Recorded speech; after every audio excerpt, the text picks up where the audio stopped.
Hi, this is Julie, and welcome to Throwback Thursday. In honor of Mother's Quest turning 5, this season 7 of the podcast will bring episodes to you every Thursday. In addition to new episodes, we'll also share some powerful conversations from the archives. Keep in mind while listening that you may hear about some events or offerings that are no longer current.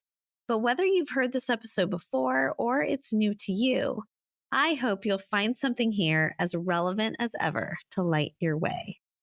Now, onto the show.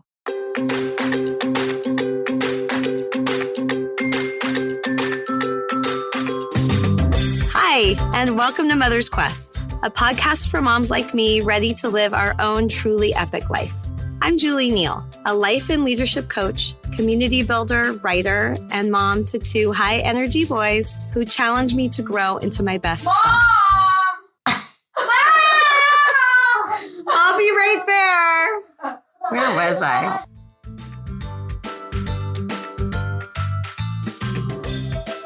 Overcoming Overwhelm. Dismantle Your Stress from the Inside Out is the title of the book written by my guest for this episode of the podcast, Dr. Samantha Brody.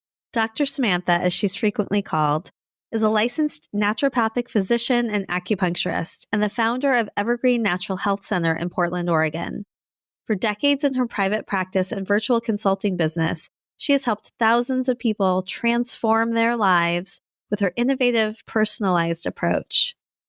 I love how the right podcast guest presents herself to me every time, because the truth is I have been feeling pretty overwhelmed in my life right now.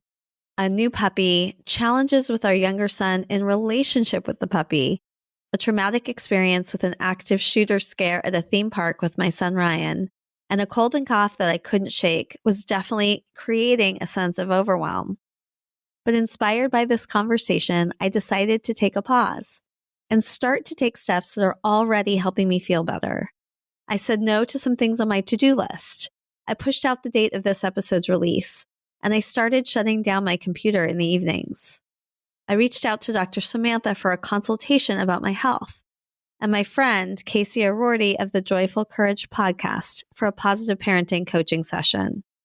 I also posted in the Mother's Quest Facebook group to share what was happening and was met with an outpouring of support. One mother who responded with compassion and to tell me I was not alone in how I was feeling is Ann Ferguson of Mama Fuel, the perfect person to bring us this episode's dedication. Here she is. Hi, my name is Ann Ferguson, and I'm the founder and chief nurturer at Mama Fuel, a community for mamas who are ready to unapologetically put themselves first. I'm honored to dedicate today's episode to every mama who's ever shown me the importance of taking fierce, loving care of themselves so they can show up strong and whole in their lives and with the people they love. I'd like to mention 2 women who stand out. As the head of an international family living far from the people and places we were born, there have been many times when I've been solo parenting and have felt overwhelmed. At different points along this journey, I've often thought of Linda, a dear friend of my mother's, who, when her children were in their teenage years, made a life-altering decision. She simply stopped being available to do everything for everyone and chose to put herself first. It seemed like a radical idea at the time, in the 80s when women were meant to be having and doing it all. In her quiet, determined way, Linda was actually a quiet revolutionary. She said, stop. She said no. It was almost incomprehensible. At a critical time in my life, when our family was crumbling and reshaping after divorce, Linda was a wise and mirthful guide to me when I wished things had been otherwise. In the midst of my overwhelm, she always reminded me that my life was the best one I could be living. I've recently had the chance to see one of my own friends stepping into her power as a revolutionary. Judy Otkin, a fellow Canadian living far from home, went into overdrive with her husband Nick when their youngest daughter Lily was diagnosed with a rare and aggressive cancer at age 4. They sought out the best treatments, made tough decisions, relied on their wonderful community, and generally held on for dear life. What struck me throughout was Judy's strength, grace, and ability, even in the most unimaginably terrifying moments, to gift herself time. She credits those moments and her community with keeping her grounded and sane. And she's been an inspiration to watch as her daughter has fought and won her battle with cancer. Today's episode is dedicated to Linda, Judy, and every other mama who has said no to the overwhelm and lovingly taken time to care for herself. I'm excited to dive into the exercises Samantha recommends in today's episode of Mother's Quest, and I know you will be too. Thank you, Anne, for this beautiful dedication, for sharing your stories about Linda and Judy, and for honoring all the mothers who have said no to the overwhelm and have instead said yes to taking care of themselves. Your dedication, this conversation on the podcast, and the challenge and tools that Dr. Samantha invites us to explore have been powerful invitations for me to pause, to look at what I value most, and to realign with a focus on self-compassion and self-care to those things. I invite you to press pause, to release something from your to-do list today, so you have a little more space to listen in to this reflective conversation with Dr. Samantha. Then follow through as I will with the values exercise she gives us as our challenge. Share what you discover in the Mother's Quest Facebook group where Samantha will be following up with us. And join me in taking more steps toward overcoming overwhelm. I'm Julie Neal, and this is Mother's Quest.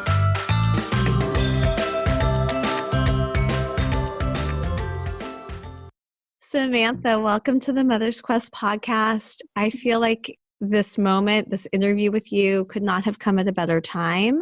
I'm so happy to have you here. Thank you so much. I'm really happy to be here. So, one of the reasons why I wanted to talk with you is you came out with a book, I think it was within the last year, called Overcoming Overwhelm. And I have to acknowledge straight from the beginning that I feel pretty overwhelmed in my life right now. And I don't always feel that way, but we recently welcomed our new 5-month-old puppy, Luna, to our home. And I have a 15-year-old teenager who's going through like the existential crisis of teenagerhood, and a 7-year-old who's like a teenager who we really got the dog for, but interestingly, we're having a lot of tension around how he's interacting with the dog. And then I have all the other things. I'm also in menopause and dealing with all of the changes that come with that.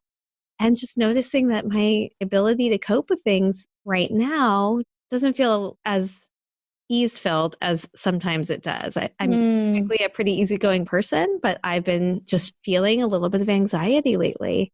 So I can't wait to delve into all of the wisdom and perspectives and tools that you may have to shine some light on where I am right now. And I know that so many people listening can relate and are having their own experiences of overwhelm.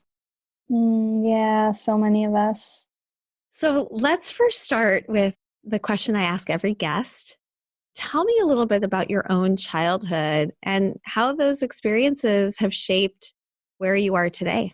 Sure. So I was a kid of the, 70s and 80s. I'm also just heading into menopause. I turned 50 this year. And it was the age of latchkey kids. So I came home from school every day from the time I was, 7. My parents were both commuting. I lived in Connecticut. My parents were both commuting into New York. And I would get off the bus and walk the quarter-mile home and stand on my tiptoes to get to the key and let myself in the house. And I took care of myself really mostly. I mean, my parents were very loving and supportive, but not around a lot. And I would say the lion's share of my childhood was really built around that and, trying to navigate a social context that was challenging. The place I grew up in Connecticut, I always say, is she who's prettiest, thinnest, richest, smartest wins. It was this very kind of, I don't know if you remember the movie Heathers from the 80s. Yeah. It was like legitimately like that. And so I was very little and very bossy and very smart and very young for my grade. I was, a little socially behind. I was a January baby. And at that time, kids who were, I was reading at 4 or something like that. And so they didn't really want to have me in kindergarten again. And so I started first grade like 5 months before I turned 6, which would never happen now.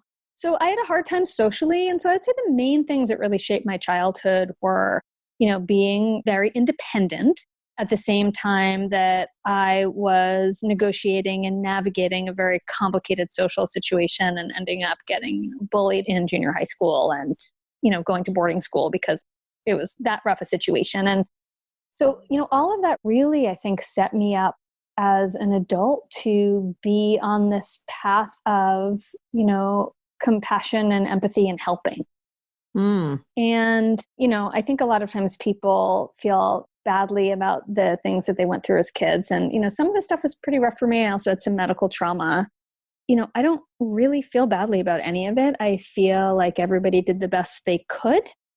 And that I get to take those experiences and say, okay, how can I take that and use that in a way that helps make me a better person and makes me able to help more people and makes me a better wife and friend and mother now, right? My mom always used to say, I'm not going to do this. She would swear a bit. So she would say, I'm not going to F up the way my mom did. I'm going to F up in my own new and different ways. And, I kind of feel the same way, right? Like I don't want to do what my mom did. The good things, I want to emulate that. But the things that I didn't appreciate, I just want to do those differently. But we can only do the best that we can do. I think about that every single day. And so you are a doctor, and you mentioned that as a child, you had your own medical trauma. I'm curious about how that specifically shaped your path and your quest to become a healer. No, that's so interesting. To be perfectly honest, I have never given that a thought. So my path into becoming a doctor, so I'm a naturopathic physician, which in the state of Oregon gives me primary care scope. So I work basically as a regular doctor doing exams and sending people for lab work and diagnosing them and prescribing medications where that's necessary and indicated. But I'm also extensively trained in herbs and nutrition and lifestyle counseling and supplements and, different kinds of complementary modalities. And I actually made my way into that I was interested in being a counselor, which is actually more, I think, the thing that drove my going into medicine, the psychological trauma of what I went through with my medical history. And then that saying, I want to be a therapist to help other kids who are struggling. And then learning about body-oriented psychotherapy. I actually studied massage geared toward emotive release at this weird kind of hippie community in Northern California. I shouldn't say weird, but this hippie community in Northern California in the mid 80s. And I was studying this, massage, and then people would process their emotions and then you'd help them work through it. And I learned about naturopathic medical school when I was there from one of my teachers. And when I came home, I was 19, I came home and got the catalog and went, this is what I need to be doing. This is what I want to be doing. And I'd never heard of it. And it was immediately clear that that was the path that I was going to take. So, thinking about it from how did my medical trauma impact my experience of being a doctor, I need to give that some thought because I really have not really considered coming at it from that perspective. But I do think that no question my approach as a physician is to be really clear about what my patients need. Whereas at that time in the 70s, people really weren't physicians weren't particularly conscious about what children needed. They just did what they did and didn't consider kids to have autonomy or needs or emotional concerns that needed to be tended to contextually. So, yeah. As you're talking, I'm thinking about a close friend of mine and one of my all-time favorite podcast guests and a member of the Mother's Quest community, Nancy Netherland. And she has two daughters who have complex medical histories, but one who has a current autoimmune disease that has been really challenging and requires her to have regular transfusions and blood tests. And she's had so much trauma related to that. And part of what Nancy has had to do masterfully, and which is now part of her mission in life, and I actually love to connect the two of you, is how to help not only support her daughter to be able to articulate her needs, but how to educate the medical community about how they need to interact with her with care and consideration and respect her autonomy. So important. So important. And I honestly feel like that happens with kids and adults because we are trained to not question authority and to not question our doctors. And so often our experiences and our fears and our needs are minimized. We see that a lot in the communities of people who have a lot of fat on their bodies and who are treated by the medical community as not respectfully and being, minimized constantly. And, there are other groups of people who also will be treated in that way from the medical community. I mean, for kids, it's so important because they don't have the skills yet to advocate for themselves, or they're not allowed to. But I think we see that with many different communities and how they interact with our Western medical system. Yeah. I want to ask you one more question here before we move into what I call the epic guidepost. So, Sure. what would you say you are really on a quest for in your life, shaped by all of these experiences? I would say my main goal in life is to live it in integrity with my values, right? And that's something that's ever shifting and changing. And so I don't think that I would say that I have a life quest per se, except to be in integrity and in alignment with what in that moment is most important to me. And that is something for me that's ever changing and ever shifting. The one thing that I would say for sure around that is I have a quest to make a good human, right? To help my kid become a good human so he can leave a legacy on the world, a positive legacy in the world. So that's something that's, I would say, primary. And then I would say, in addition, as far as my work goes, is to help other people do the same thing, because I feel like when people make choices that line up with their values, that their lives are so, so much more fulfilling. And so that is really what I work to do on a daily basis with my book and my practice and my relationships. I love that. And I feel like that is a good connection to talking about living an epic life. For me, epic has had two meanings. The first is this idea that we're the author of our own story, and that the life that we're living, especially when we're raising our children, should be filled with the things that matter most to us. And I love reminding people that it's live your epic life, not an epic life, because each of us have our own experience of what that would be, exactly what you were saying, based on the values and the things that are integrity for us. So in addition to living that life where you're filling it with the things that matter, EPIC is also an acronym mnemonic for the guideposts that I believe help us to live that life when we're raising our children. And I'd love to delve into each of these guideposts with you and hear about how they show up in your life. Great. So the first one, E, is about engaging mindfully with our children.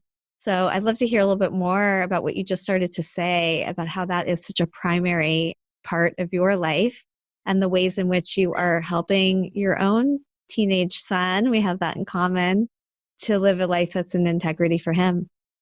It's interesting. Early on, my husband did primary care by leaps and bounds, right? I just wrote this book, as you know, from other guests that you've had and from friends who have gone through this process, that, it's been 5 years of pretty much working 2 full-time jobs with my private practice and my online business, and then also my book. And there was really a huge gap in there as far as how much, the amount of time and my ability to engage with him and the bandwidth I had. And so for the last year, I've made this shift into living that more deeply, which I'm really excited about.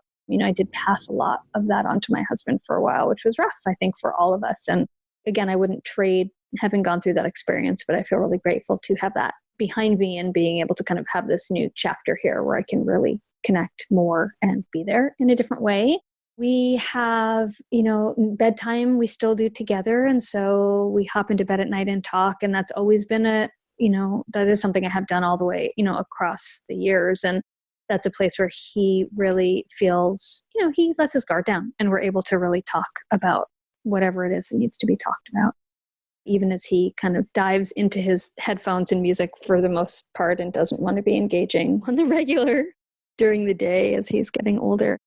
That time is still really, really important time. And so I would say really allowing the space for him to be able to talk about anything that he needs to talk about. He has a class in school called Learning Lab. And last year when he was in 6th grade, they pose questions to the kids and have them kind of talk about their personal issues and how they approach their relationships. And he expressed that one of the other kids in the class was saying that she feels like she can ask her parents anything, that it's safe to do that. And no matter what the topic is, whether it's about her body or whether it's about what's going on politically or whether it's about her relationships. And he said, yeah, I really feel the same way, that I can talk to you about absolutely anything at any time. And that was just huge for me to know that that is how he feels, because that's been my main goal, to create a space for him to just express his emotions and his state and his needs. So there might not be one, but what do you think are the things that you did that were most impactful in creating that kind of trust? Oh, that's a great question. My son was adopted, and I think that the conversations that we had around that, starting from the time he was very little, necessarily created a space of deeper, open conversations about things that are difficult. And that even included, his understanding of, reproduction needed to happen very early because he grew in someone else's body. And so we really needed to have an open conversation about things that I think are perhaps on the more unusual side for young children to be talking about with their parents. So we did that. I also spent a lot of time mirroring back his emotional statements and state. And I think that allowed him to feel comfortable in expressing his emotions with me. I think those are the two main things. And also not judging him. I mean, he knows that he can come to me with anything and he is going to be supported. I'm not necessarily going to agree with everything. I've just always made it clear that even if he has something that he's nervous about telling me or worried about sharing, that he knows that's a safe space and that he will get extra latitude. For instance, well, I lied about that thing. Okay, well, I'm really glad you told me. Now what are we going to do? Instead of being reactive in that context. Although there's certainly things I'm reactive about. I don't want to say I'm not. I'm, can definitely have short views about certain things. But I think really creating the space and allowing him to be in his emotions and just supporting him in knowing that he really can come to us with anything without getting judged. Yeah. Or me anyway. I can't speak for my husband. They have a very different relationship. So it's so important. We were chatting before we started about some of our common connections. I think we have like 91 common Facebook friends. Oh, really? There are a lot of overlaps, but one of them is that we're both connected through Lindsay Para, the masterminds that she does. And you just closed out a group with one of my most powerful guides, Nicole Lee. I love her. Also been on the podcast. And I always remember one of the biggest lessons I took away from my conversation with her. That conversation was focused on how to have courageous conversations about race with our children. But the premise around really holding a growth mindset for those kinds of challenging conversations has stayed with me across everything. Like allowing there to be space for mistakes, for them to arrive, saying what's really on their mind and not what they think they need to say. Just welcoming authentic conversation, which it sounds like. Yeah.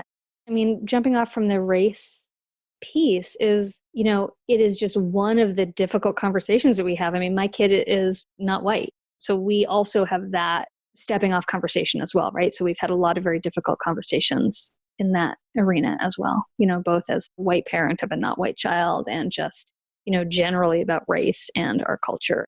I think when people are having those kinds of conversations, again, like what Nicole talks about with a growth mindset, it changes the foundation of all conversations when you are able to come at it from those more difficult conversations. Absolutely. Let's talk a little bit more now about you and your legacy. The second letter in the EPIC acronym P stands for purposeful and passionate. And this is about the impact that we have in the world beyond our family. What are some of the things currently that you are doing in your life that you're feeling most aligned with the legacy you want to leave? I have to say the book, right? The book and the podcast interviews and really taking, the work I did in the book is really about, I'm heading into my 24th year of my practice this year. And the book was really about distilling down what I do with my patients and my clients and bringing it out to more people. And so part of that is the actual book itself. And then the podcast interviews and the speaking is really helping. I am more of a kind of one person at a time making a big difference and then looking for the trickle down of, well, that person then taking their experience and bringing it to other people. I'm very introverted. I love public speaking and I'm very good in crowds, but I am very it's the being in groups is not something that I enjoy at all. And so really this kind of one-on-one and being able to reach people in this other way is how I really make my impact. Well, I would love to spend some time delving more into your book. Tell me, what are some of the, key takeaways that you hope people will leave after reading it? Oh, great. The book, it's Overcoming Overwhelm, Dismantle Your Stress from the Inside Out. And it's actually a 4-step process where people, I walk people through start to finish of looking at what's most important to them, looking at their values, how they want to feel physically, how they want to feel emotionally, and then looking at what their roadblocks are for lining up their choices with their values, and how to put together a team of people and community to support you in your process to line up your choices with your values. And then next is really looking deeply at what are the stresses that we have. And this kind of loops back to how we started the conversation, this piece about, well, what exactly is overwhelm? And I think about it as this accumulation of stresses that we have. And I think a lot of times we really do look at this, well, these big things, right? I have a new puppy and I hit menopause, rather than the accumulation of all of the things which then fill up. I think about it as a bucket, right? It fills up the bucket. And so we have a few big things that happen, or one big thing, and then it just spills over and ends up leading to whatever our weakness of choice it is, right? Whatever our body's weak spot is. So that might be a health issue like back pain or digestive issues, or it might be actually feeling anxious, or I'm putting in air quotes here, overwhelmed, right? It's different for everyone. What we do is we really look at the accumulation of stresses, environmental stress, nutritional stress, financial stress, all of the different places that accumulate to impact your overall system, right? Again, looking as a bucket, filling it up, and then saying, all right, what things do you have control over and what do you not have control over? And then what are the steps we take to address the things that are most important in order to line up with what our values are? Because we can't do it all, right? And so the process in the book is really identifying all the stresses, so then you can say, all right, this is something I'm not going to change right now. This is something that I'm not willing to move toward. And this is something that's non-negotiable. And this is something that's really low-hanging fruit, right? I can go ahead and, hire someone to put the trim back on that my husband took off 6 months ago to try to fix something, or, whatever the thing is, if we have the resources and privilege to do that. And if not, saying, all right, I'm going to do it myself. It's literally a step-by-step process to get people to, all right, what is most important right now in order to help me line up my choices with my values? Because for me, it's the disconnect of this isn't in alignment that really causes the most amount of distress, because life happens, right? Menopause happens, and then suddenly you don't have the same resources. And now what? We can no longer juggle all the things. So now what? What gives? And obviously you could get rid of your puppy, right? It's going to be less stress if you get rid of your puppy. Most likely you are not going to get rid of your puppy. So, now what? So how do we negotiate that in a way that, and if that is something that needs the focus, then something else has to give. And what does that need to be? And it's okay to say no, or to say, this isn't this thing that I made a commitment to right now. I'm not able to see through. I will make sure that I pass this on to someone who can take care of it for you. But how can we make this work? Right? Whatever those things are.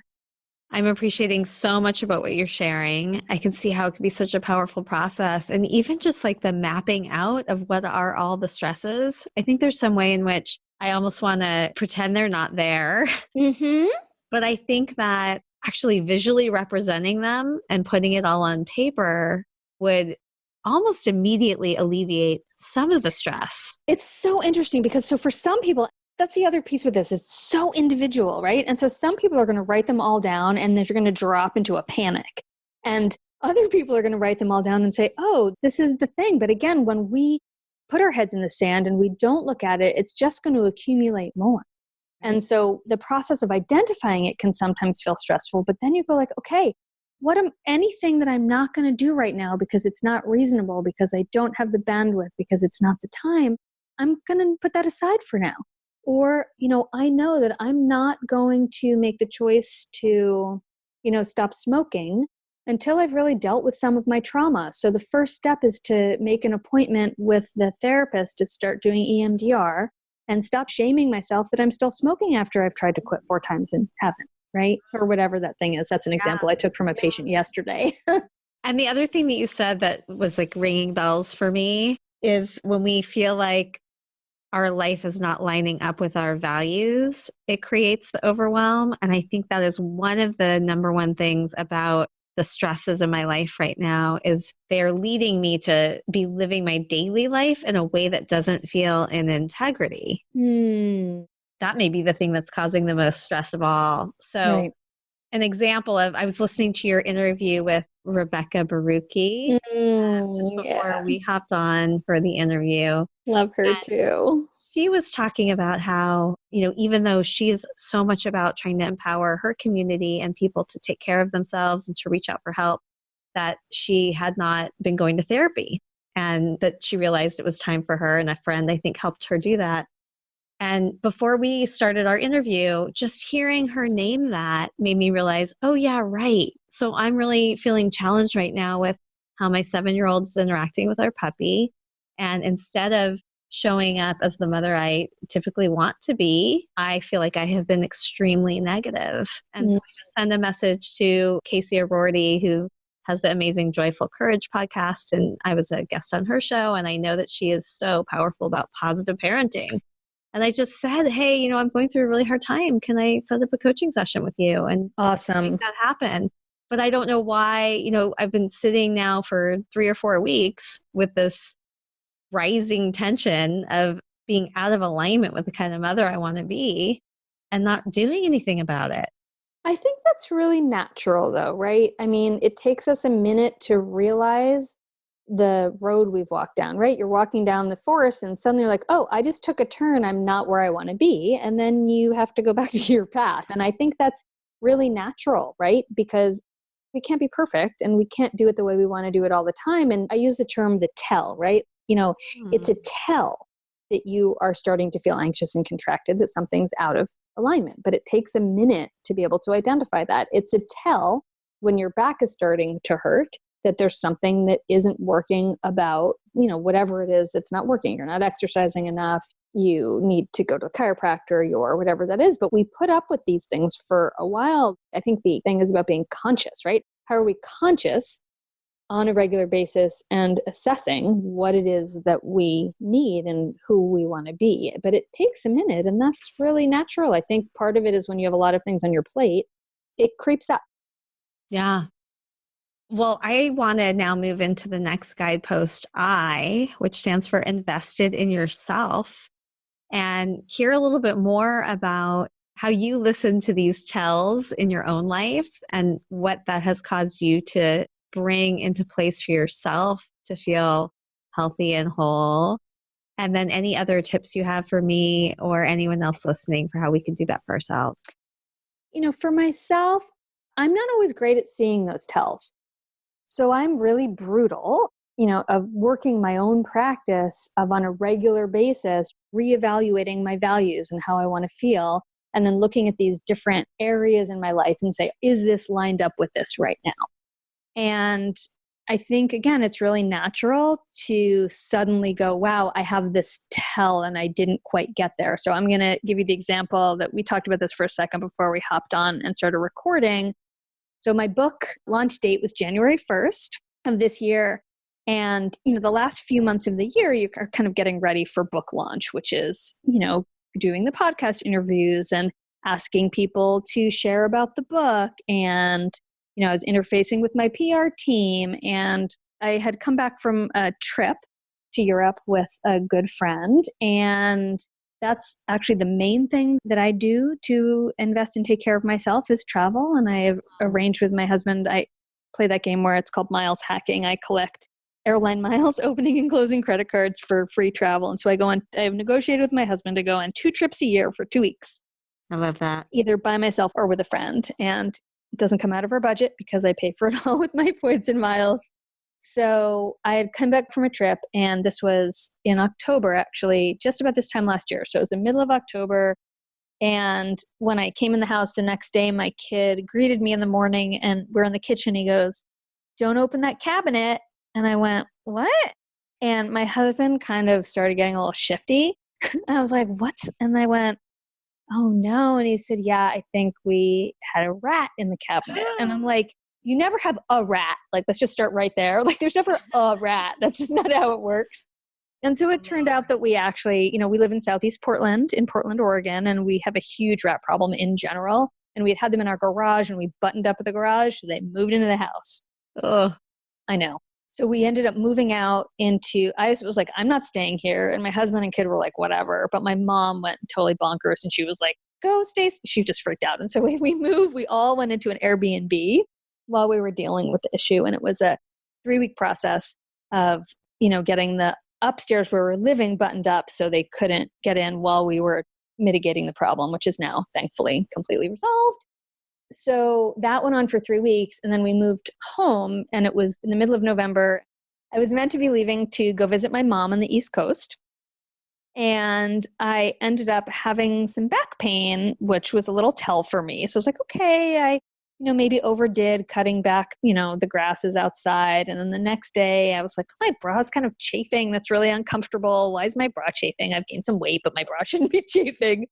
And it turned out I had shingles, and I had a terrible case of shingles. And I had a fever, and I was in excruciating pain. And I went, that's a stress condition. I'm writing a book on stress and overwhelm. Like, how could I possibly, 3 weeks before my book is going out into the world, be in this situation where I've come down with this condition that's synonymous with stress?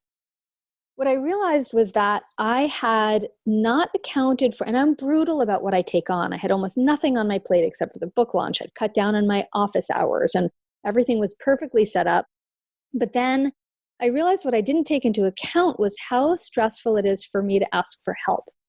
I am not good at that. And it causes me an immense amount of duress to ask for favors from friends, which is ridiculous. I shouldn't say ridiculous, which is unnecessary, because my friends are perfectly happy to help me. And if they can't, they would just say they can't. And it really should have been as easy as that. But what I realized at that time was the stress of, okay, I have to email that person and see if they're willing to share with their community and, all of my online friends. And it pushed me over the edge in a way that I didn't anticipate. And so I had this huge tell, and I went, okay, this is not something I can do. And it may affect how the book sells, but I'm just going to narrow this list down to the people who I really feel comfortable with them saying no, and my being able to know that they're going to say no in a really gracious way. And that was a game changer for me. I mean, I still had to go through being sick, and my launch of the book was different than I would have expected it to be. But I think that we do get these tells, and that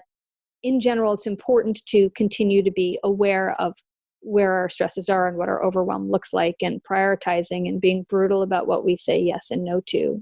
Part of the process in the book is writing down those values and how you want to feel, and a little index card. And I literally, every time I look at my calendar and I make my daily schedule and I look at it, I have it on my desk at work, and I actually even have it in my bathroom, because I really want to make sure that on a daily basis, I'm making choices that line up with that.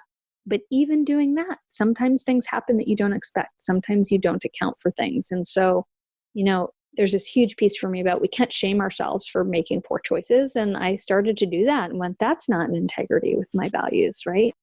And so shifting gears there and saying, okay, I need to do this differently.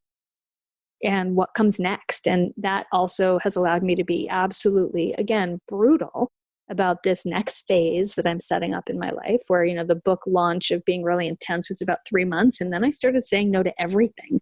And at this point in the last couple months, I've been doing podcast interviews again, but I stopped taking clients. I cut back my hours. I'm, here a couple days a week after school to be with my kid. I'm assessing whether or not, I'm being brutal about what I'm saying yes to and no to around my online business, and looking at, what's next, and approaching it in a really different way than I would have had I not written the book and been through that. And I mean, not written the book because of the content, but the amount of work and the book launch and all of that, and how that landed, those tells that I wasn't expecting. So looking for them and seeing them and allowing them, and then moving forward in a way that really is taking that into account, because it's important.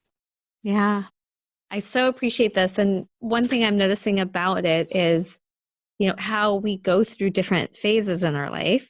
And sometimes we can blow right through and over these milestones, or what I call these windows of opportunity. And it sounds like, as your book kind of came to a close, the intensity of the book launch, you had this window and you seized it to really get introspective and extremely intentional and make some changes. Yeah, I call it a pause, right? I know we talked a little bit earlier, I think, about Lindsay Para, and she's someone we have in common in our communities. And she has really, really pushed me on that. I'm going, oh, I want to know what's next. And she's like, how about nothing? you know? And that's been amazing. And it really has changed. It really has changed things for me. I'm super grateful for that push. Yeah. So powerful. We are at the last guidepost, C, which stands for connected to a strong support network. It makes sense to be looking at this now after talking about Lindsay and how she's part of your support network. I would love to hear, what are some of the other people or places or things that have created a sense of connection for you so that you don't feel like you're alone on your journey? My husband's amazing. He is one of the most supportive humans I've ever met. He's a Zen rock, the man. And so that's really great for me to have that kind of stability, because I'm more of kind of historically, I've been more on the drama side of things, and he has been incredibly stabilizing for me. I have a wonderful therapist who I love. I have worked with Lindsay from a business and personal perspective. And I have a few really close friendships. And I would say that I used to be someone who had a huge network of acquaintance friends, and I don't really do that anymore.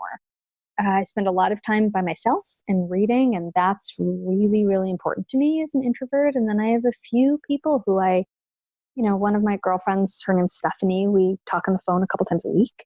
And then a few other friends that I connect with less frequently, but also deeply, because that's really, really important to me in the relationships I have. I mean, of course, I have some superficial things too, but for the most part, what I really need is those deeper friendships. I don't really have a community in the more typical way that people think about that, because for me, what's really nourishing, especially having a job where I am supporting people deeply emotionally all day, kind of in the way a therapist might, because when you're working with someone in a holistic manner on their medical issues, it's never just about the physical issue, right? It's about their choices and their values and their needs. And so my community, I keep a really tight circle. Thank you for sharing all of that glimpse into the epic guideposts in your life. We're going to move soon to you giving me and anyone who wants to say yes a challenge. But before we do that, I'm really wondering, what are some of the biggest lessons learned or challenges that you maybe are still moving through on your quest? One of the big lessons I would say I've learned over my own life, and that I have learned especially through the process of this book and of late, is the idea of seasons, and that different parts of our lives come in different seasons. And I don't mean seasons like autumn and spring, although those are certainly seasons also, but friendships have a season, and different aspects of work can have seasons, projects can have seasons. And this time of my life right now, I know you talked about the menopause issue right when we started, but I turned 50 this year, and this is really a new season for me in the way that I'm approaching everything in my life. And I really feel that for so many women in particular, I mean, it's not all women with, that are our kids' ages, but I think it's really common around the time that women are hitting perimenopause and menopause that our hormones are changing. And that's, a different season, but often that's happening at the same time that our parents are aging and our kids are turning into teenagers, which is, at this time in history it hasn't historically been the case always, right? That those things are tending to happen all at once. And honoring what our bodies are doing and normalizing it and understanding it and making sure that we have the support that we need from both a mental health perspective and a health perspective and a personal perspective and a relationship perspective as we're going through this shift at this time. And I think that for me, really honoring those seasons is hard, because I want to be able to do things the way I did them, because that's what my subconscious pushes me to do, even though that doesn't serve me anymore. And, the subconscious is so committed to the status quo that often we don't take the time to really move through an understanding that things are different and that it's okay to be different, and that we need to address things differently and approach things differently, especially at this time in our lives. So what would you say is one of the shifts or changes that you have made, acknowledging where you are in the season of your life? Slowing down, I think, is really the biggest thing for me. I always say, don't vilify being busy. I think there's a lot of these memes being like, that busy is the new blah, blah, blah. And, really shaming people who really choose to be more creative and have lots of different fires going. But for me, at this point, slowing down is really important. And it's not something that comes to me naturally. And leaning into the idea that nourishing myself looks different now than it did 5 years ago, 10 years ago, 15 years ago. And that being more conscious about my making downtime and leaving spaces in my schedule and saying no to things is actually something that really serves me, even if I also really enjoy the drama and the dopamine of the bigger accomplishments and projects and being face forward to the world in that way. That turning inward and away from the public eye for me in a way is important for me at this phase. And that's different. And I'm trying to wrap my head around that and what that looks like and what I leave on my plate and what I take off. Yeah. What would you say would be a challenge or an offering or an invitation that you'd like to give to me, knowing, what I described about where I am in my life right now, the season where I am? And as always, anyone listening can say yes to this as well. So my challenge to you is going to be to do the values exercise from my book, which I'm happy to include in the show notes. I think that that's a great foundation. It helps you come up with your top 5 to 6 core values, which can really help you get more clear about which things need addressing at this point. And then if you want to move on further from there, I have additional exercises that are in the book that kind of go on from there and support a little bit deeper work. And are those the same values that you put on that little note card that you carry with you? Yeah, so on the note card I carry with me has the core values, and then the next 2 exercises, which are in the book, are the how you want to feel physically and how you want to feel emotionally. Because I feel like knowing what your values are without being clear about how you want to feel can still cause you to overdo, right? So if you want to feel at ease and your value is to make a difference in the world, and you go ahead and join 6 boards and 4 volunteer things and, on and on and on, it's still not in alignment, even though you're doing something that is an important value for you. So that's a really important distinction for me with folks, is that to be careful about when you have your values to also make sure that you are not working them to the detriment of how you feel physically and emotionally. As a physician, that plays, that's a really important piece. So I'm excited to say yes to that. And I think I'm going to also take your lead and put those things on a card that I can have around me in different places so that I can keep it visible. Yay. I love that idea. And the other thing I want to commit to that was coming up as we were talking, Lindsay, whose presence I'm feeling in this conversation so much, talks a lot about how to put things in our life on a wheel. It's another representation. Instead of listing something, it's actually putting something in a circle and showing it up more holistically that way. And even though this is like kind of a negative thing, I feel like I want to do a stress wheel because I want to see it all. And then I want to be able to branch out from each stress point. What are some things I can do for each of those? Oh, that's so maybe really it's going to become a wellness wheel, but the seed of it will be what are the stresses. interesting. I wonder if you take the values and then you kind of branch off from each of those the things that are impeding that value from a stress perspective, and then you branch off from there rather than circling the stress. I don't know what's going to work for you, but something like I feel like if you do that, then it's, you have the main, it's fractaling, right? You have the main circles, and then the circle off of it is what gets addressed, and then it can fractal off from there. I'm going to play around with it. Yay. Let me know how it goes. I'm super excited. I would love to actually work that up as an exercise for people. That would be great. And you're a member of the Mother's Quest Facebook group, I believe.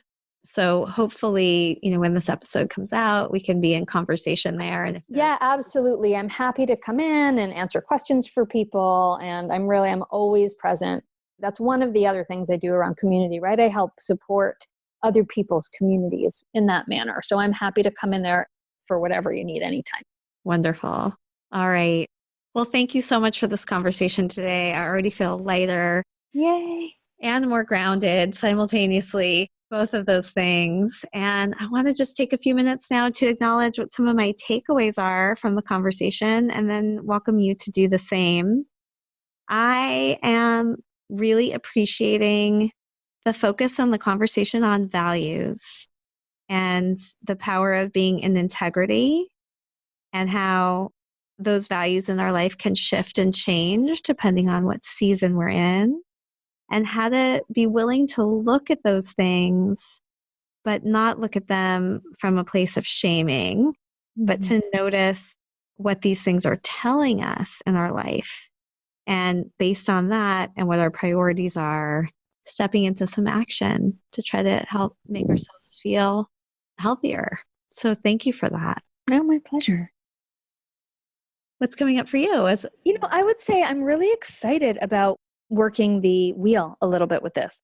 I feel really excited about that. And I'm trying, again, seeing what I can do with that for myself and then also around supporting other folks with it. And then I'm also really appreciative of the framing of the questions in particular around this phase of life. I'm really working on bringing this kind of education about perimenopause and menopause in particular, because I have a lot of folks who are asking about that and facing this. And I think it's really no coincidence that you came up with that today. And I'm really appreciating the way that I'm seeing these things tying together, because I really feel like it's kind of the next important step here, that it was no coincidence that just came up in this way. Yeah. Well, I'm excited to see what unfolds for you. And I told you before, I'll be like one of the number one people to sign up when you create that offering. So thank you so much. Have a great rest of your day. Thanks, you too. It was really great to be here. Yeah, I appreciate you and your work in the world and your example of motherhood, and look forward to continuing to learn from you. Yay, me too. Thank you so much for coming along with me on this episode of the Mother's Quest podcast. It's hard to believe, but on December 1st, the Mother's Quest podcast will be turning 3 years old.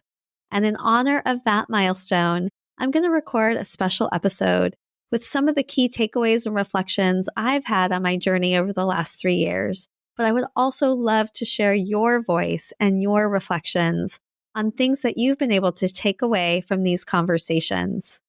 Please take a moment to either send me an email at julie@mothersquest.com, or you can leave me a voice message by visiting the website mothersquest.com and looking for the SpeakPipe tool on the podcast page. I look forward to hearing all you have to share and celebrating this milestone with you. I'll leave you with the Mother's Quest mantra: seize the day, honor your gifts, love your people. Until next time. Thank you so much for coming along with me on this episode of the Mother's Quest podcast. I hope this conversation sparked something that will help you live your epic life.